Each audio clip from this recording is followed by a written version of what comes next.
KZN, are you ready? Can you welcome them, please? They're coming in. As they come in, let's give them a warm welcome.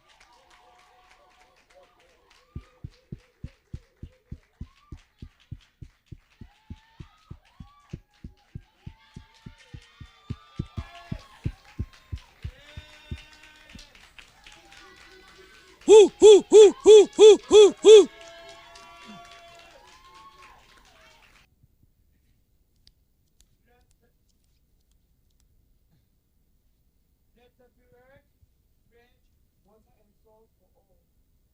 These were the words of our first black president, Nelson Mandela. But it seems as if his vision has gone to the dogs. Because you see, South Africans, we're facing a really crucial challenge. Our country has been engulfed by poverty, unemployment, crime, and no law-abiding citizens. Who, how, and why?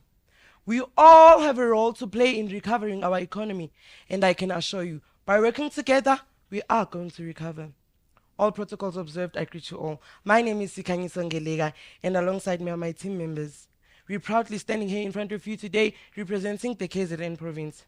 Today we will be indulging you on the key pillars that are needed to sustainably recover the South African economy. We're gonna have the second speaker, Ethan Cekiso. He will be discussing on how we can use more integrated transport networks and technology to make our roads safer and more economy boosting. And then you're gonna have Sipesihle Mqadi as our third speaker. He will be discussing on the principle that no one is above the law and how we can have more durable systems of law, accountability, open government justice, and how can government and private sectors be accountable. And then you're gonna have Diko Obake as our fourth speaker. She will be telling us what we as South African citizens can do to make our country attract more investments from private sectors and foreign countries, because without a helping hand, we are nothing. And then we're gonna have our concluder, Lezi Andiswa. She will be concluding our discussion on the key pillars that are needed to sustainably recover the South African economy. Nelson Mandela once said, "It always seems impossible until it's done." I believe that he was building us up to this time that we're facing right now. He knew that we were going to face this time. He knew that we were going to face this crisis. Let us fight together. Let us unite. Let us fight, and we will recover. Ethan Cekiso, please indulge us more. Technologies in our days is advanced, which could be used to create more safer and sustainable society for all. Transportation infrastructure plays a critical role in South African economy. It makes it possible to transport goods and services while enhancing the productivity of the people. They can seek for employment without an obstacle of poor infrastructure.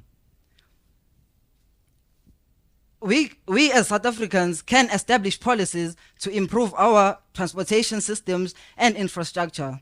Like a state in BRICS, China, it became a role model of developing highways and railways and exceeded 7 trillion yuan in its economy, and it increased.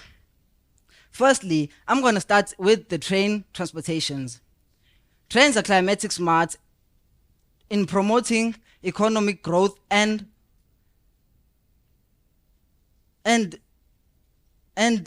reducing greenhouse gases. Trains are known as the best transports for accumulating a lot of passengers, and they have accommodations in them. This increases employment and decreases unemployment. We could improve them by creating high-speed rails that are time-consuming. We could use its kinetic polluted energy and convert it back to electricity. This means our country will be facing a decrease in terms of load shedding. We could innovate them by advancing the suspension system. This system stabilizes the train in high speed and leaves a passenger comfortable during the travel. Moving on to my second transportation, maritime transport. Trade depends on maritime shipping, as it is known as a component of driving our economy. Raw and manufactured products are transported via sea. This creates imports and exports in our country. We should we should tell companies to expand their fleets and equipment to ensure that skilled labor is improved. We should decrease emissions related to speed, as this may cause a life to the maritime species, leaving our country in a less protein-lived country. We could reduce emissions and carbon footprint. This won't only be doing that, but also will be creating a benefit to the companies of the ships. They will benefit in terms of their fuel consumption will reduce. As we all know, ships are big. They can accumulate the huge value of goods. Moving on to road transportation, we should ensure that we build safe roads and stable for the people using it and for the vehicles. People in rural areas must be prioritized about the new economic plans, as it is where the majority of people are. They should get easy access to transportations. The usage of a lot of cars in the road must be noted, as we all here know that cars pollute the air. They cause global warming and increase in the ozone depletion. Focusing on taxi associations, we all here use taxis and we face different challenges. Taxis must increase their seats in order to accumulate a lot of passengers. We must introduce new ways of paying, such as swiping rather than cash, as we face the crisis of not getting our change during the travel, or we get disturbed. People want us to pass their money to the driver.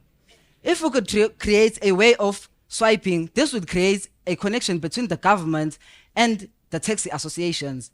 Imagine this: if the government will know how many transports operate in our country, it would make a benefit that it's going to be easy for him to know how many transport that operate, and he will know how to charge them tax.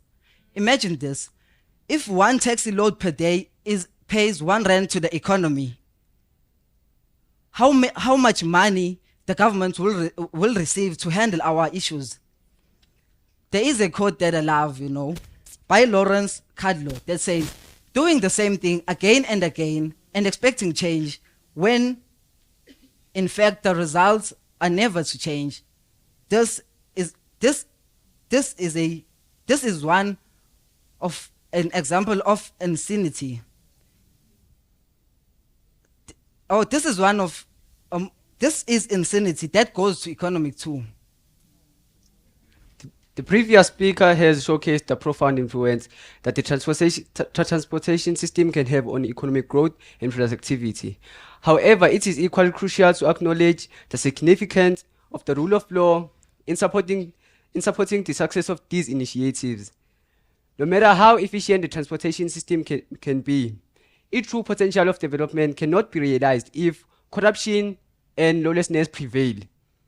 The rule of law establishes the framework of accountability and justice that is indispensable for sustained economic development. I would like to begin with investors' confidence. Investors' confidence will be boosted when law is upheld. It provides a stable and predictable legal framework for both businesses and investors. This fosters investors' confidence. The investors are more likely to commit capital when they have faith in the legal system and they can trust that their property rights will be respected. I would imagine if there is a country called Nation X that has recently implemented strong investor protection laws and obligations. These laws ensure that investors' rights are safeguarded, contracts are enforced, and property rights are respected. As the result of these measures, the international investors will feel more secure and confident about investing their money in Nation X. That they will believe that their investment will be protected and that they can expect a fair return on their investment. Secondly, combating corruption, like cell phone hacking and your bank details are easily accessible. Corruption is like a plague. It pops up in many places, on government and public sectors. People get annoyed when politicians and officials misuse their powers for personal gain, such as engaging in bribery and kickbacks. This is a legitimate concern that leads to frustration and annoyance. By upholding the rule of law, it will help promoting transparency and accountability. When corruption is minimized, public resources will be allocated efficiently and public trust in institutions increases. Last but not least, to create a strong foundation for business growth and investors' confidence, our country needs to crack down corruption and build strong regulatory system and create positive business climates. This includes introducing specific laws that will address economic problems. For example, how waste should be managed to improve overall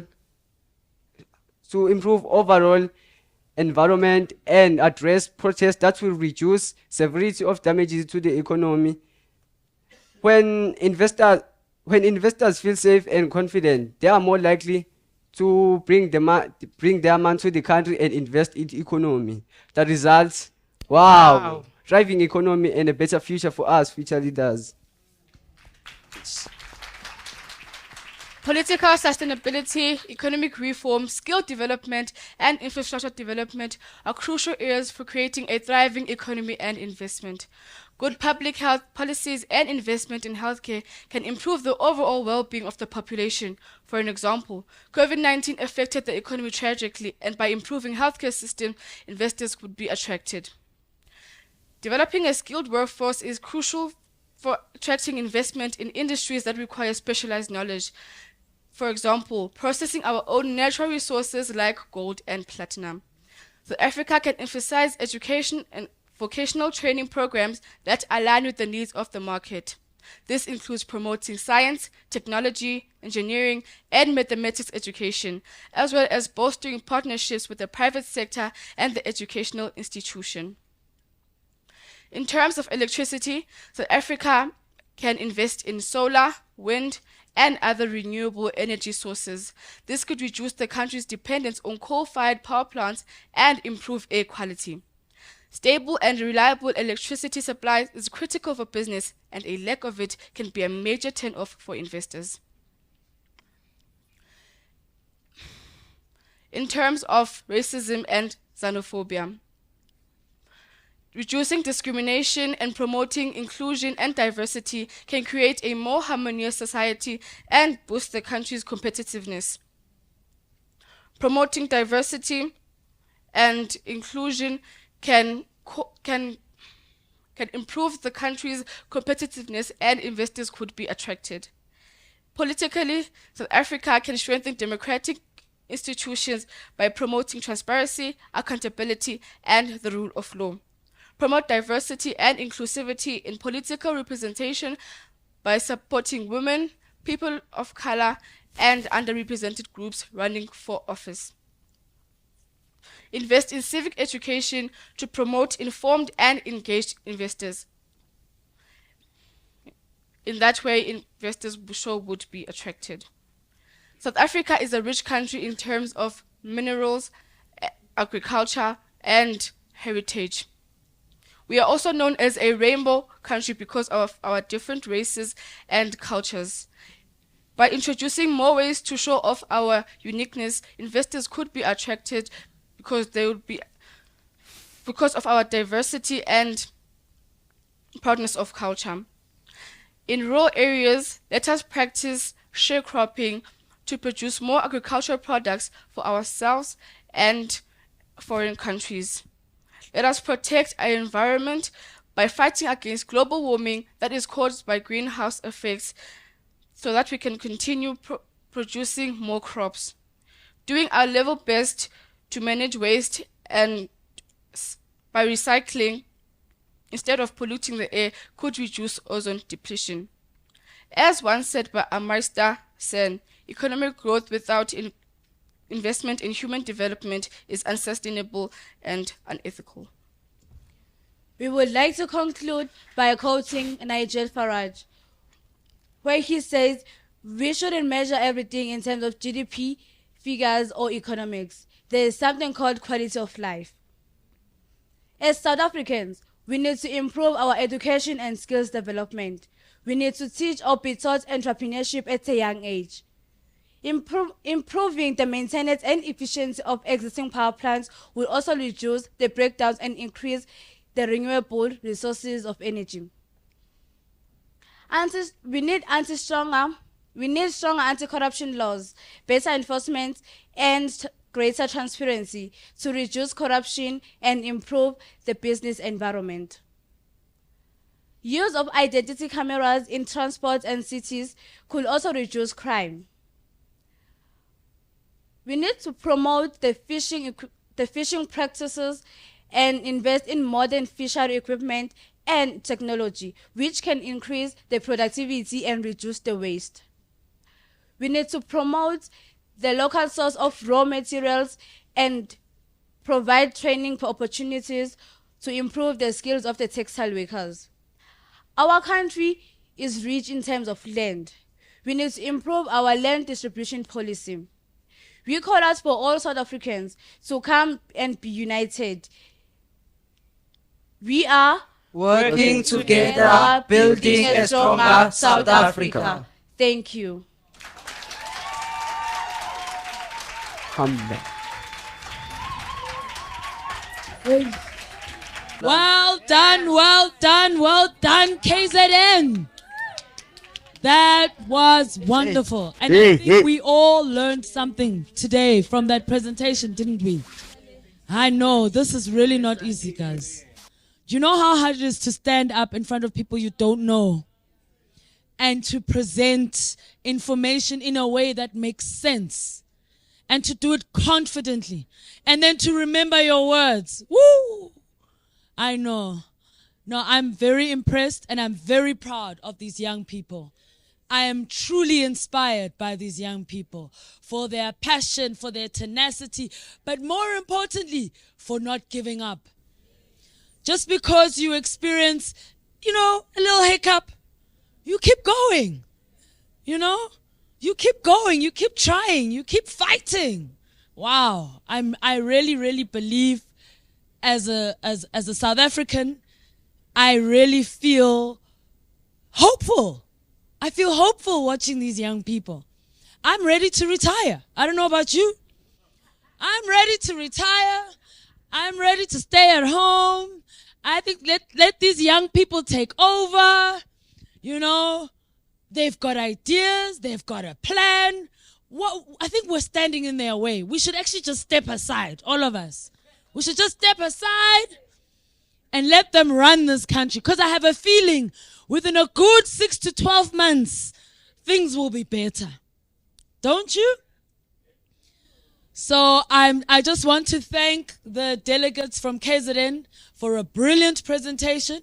Thank you for all the nuggets, all the little sessions, all the lessons that we got from that presentation. And I think what I'm really enjoying about these speeches is the unity of the teams. There's a process, there's a system, there's the first speaker who introduces, lays the foundation, then the others give their input, then there's the summarizer, and they're all working together. It's like a well-oiled machine. It's beautiful to watch.